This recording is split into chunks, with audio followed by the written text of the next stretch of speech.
reached an agreement, that they will not seek a nuclear weapon. We win. Regardless what happens, we win. जिसका डर था पाकिस्तान में वही हुआ। न अमेरिका माना, न ईरान झुका।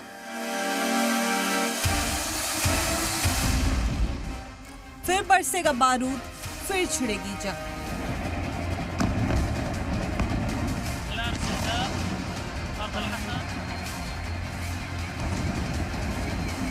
चौबीस घंटे पहले अमेरिका के सदर डोनाल्ड ट्रंप ने कहा था, हम अपने जंगी जहाजों को दुनिया के सबसे बेहतरीन हथियारों और गोला बारूद से लैस कर रहे हैं। ये पहले से भी ज्यादा खतरनाक है जिनसे हमने पिछली बार उन्हें ईरान को धूल चटाई थी। लगता है ट्रंप को पहले से ही अंदेशा हो चुका था कि इस्लामाबाद में बात नहीं बनेगी और इसलिए उन्होंने अपनी सेना को तैयार रहने के निर्देश दे रखे थे। इस्लामाबाद से जेडी वेंस के लौटने की ये तस्वीर अच्छे इशारे नहीं है।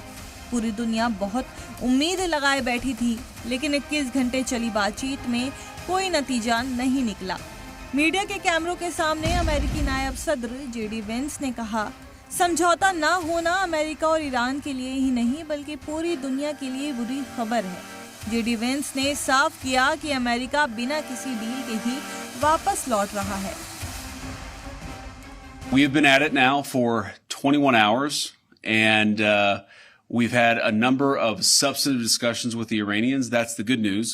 The bad news is that we have not reached an agreement, and I think that's bad news for Iran much more than it's bad news for the United States of America. So we go back to the United States having not come to an agreement. We've made very clear what our red lines are, what things we're willing to accommodate them on, and what things we're not willing to accommodate them on.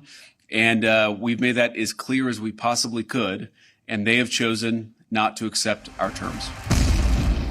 पेच उन्हीं मुद्दों पर फंसा जिसका अंदेशा पहले से ही जाहिर किया जा रहा था।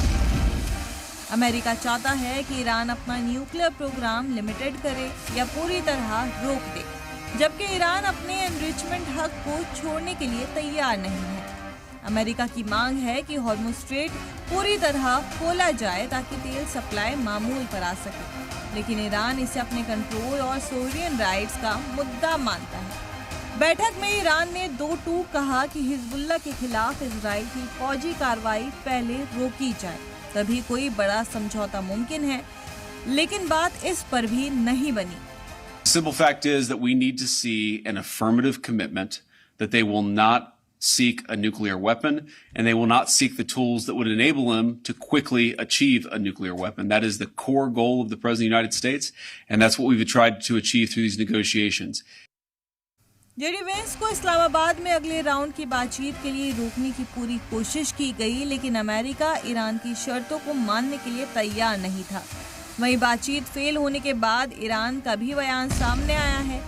ईरान ने कहा, अमेरिका की शर्तें जरूरत से ज्यादा सख्त थी, इस वजह से समझौते का रास्ता नहीं निकल पाया। अब सवाल ये है कि आगे क्या होगा? क्या खाड़ी में फिर जंग की चिंगारी भड़केगी या फिर बातचीत का कोई और रास्ता निकाला जाएगा? खबर है कि सीज फायर को आगे बढ़ाने की भी मांग की गई, लेकिन अमेरिका और ईरान का रुख बता रहा है कि नतीजा अब जंग से निकलेगा, बातचीत से नहीं। ब्यूरो रिपोर्ट, सलाम टीवी।